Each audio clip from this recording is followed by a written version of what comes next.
সরকারি সেবা পেতে নানা হয়রানির অভিযোগ ও বিতর্কের মধ্যেই উঠে এলো এসব প্রতিষ্ঠানে অব্যবস্থাপনার ভয়াবহ চিত্র। স্বয়ং সরকারি প্রতিষ্ঠান বাংলাদেশ পরিসংখ্যান ব্যুরো বিবিএস বলছে, সবচেয়ে দুর্নীতিগ্রস্ত খাত বিআরটিএ।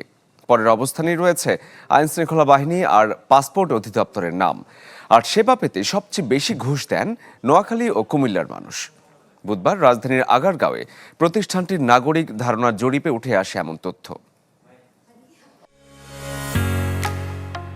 ঢালাইয়ের সেরা প্রিমিয়ার সিমেন্ট। সরকারি সেবা পেতে হয়রানির ঘটনা যেন নিত্যদিনের, জানিয়ে সমালোচনাও দীর্ঘদিনের। সংকট নিরসনে মাঝে মধ্যে সরকারি পদক্ষেপ নেওয়া হলেও কাজের কাজ হয়নি কিছুই। বরং ধরন পাল্টালেও জাতীয় পরিচয়পত্র, পাসপোর্ট বা সরকারি হাসপাতালের চিকিৎসা পাওয়ার ক্ষেত্রে সাধারণ মানুষের ভোগান্তি বেড়েছে বহুগুণ।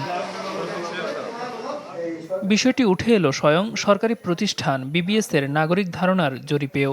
বলা হয়, সরকারি সেবা নিতে সবচেয়ে কম ঘুষ চাঁপাইনবাবগঞ্জের মানুষকে দিতে হলেও শীর্ষে রয়েছে নোয়াখালী ও কুমিল্লা। আর সবচেয়ে বেশি দুর্নীতিগ্রস্ত খাত হিসেবে উঠে এসেছে বিআরটিএর নাম। তালিকায় দ্বিতীয় অবস্থানে আইন প্রয়োগকারী সংস্থা, যেখানে পাসপোর্ট অধিদপ্তরের অবস্থান ৩ নম্বরে।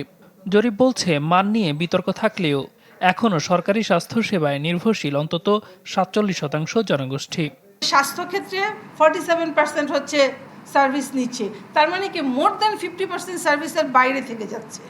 এবং এই 47%-এর কত পার্সেন্ট মানে স্যাটিসফাইড? আমাদের সরকারি সেবার ক্ষেত্রে কার্টেসির খুবই অভাব, এখানে 50%-এরও বেশি সেই অভাব রয়েছে আমাদের বিভিন্ন সার্ভিসের সেবার ক্ষেত্রে। বিবিএস-এর পরিসংখ্যান বলছে, রাজনৈতিক প্রভাব বিস্তার, পারিবারিক দ্বন্দ্ব বা জমিজমা দখলের ঘটনায় গেল ২ বছরে বিরোধে জড়িয়েছেন দেশের ১৬% মানুষ, যাকে কেন্দ্র করে শারীরিক হামলার সংখ্যায় রয়েছেন দেশের ৩ ভাগের 1 ভাগ মানুষ, যাদের প্রায় ৮৪% বিরোধ মেটাতে যেতে হয় আদালত কিংবা স্থানীয় কমিউনিটির কাছে। ইমপ্লিমেন্টেশন একদম বাজে বাংলাদেশে প্রকল্পে। এখন সেখানে আপনি কিভাবে আগাবেন, এটা আসলে প্রকল্প বাস্তবায়ন দেখতে গিয়ে আমার মনে হয় আর একটা প্রকল্প নিতে হবে। আমাদের তো সমস্যা আছেই, সমস্যা যখন চিহ্নিত করা যায় তখন এই সমস্যাগুলোর সমাধানের জন্য নিশ্চয়ই আমাদের একটা ওয়ে আউটও বের করা। আর অর্থসামাজিক অবস্থা বিবেচনায় বৈষম্যের শিকার দেশের 19% নাগরিক, যেখানে বেশি বৈষম্যের ঘটনা ঘটে নিজ পরিবারেই। দিলওয়ার হোসাইন দোলন, চ্যানেল 24, ঢাকা।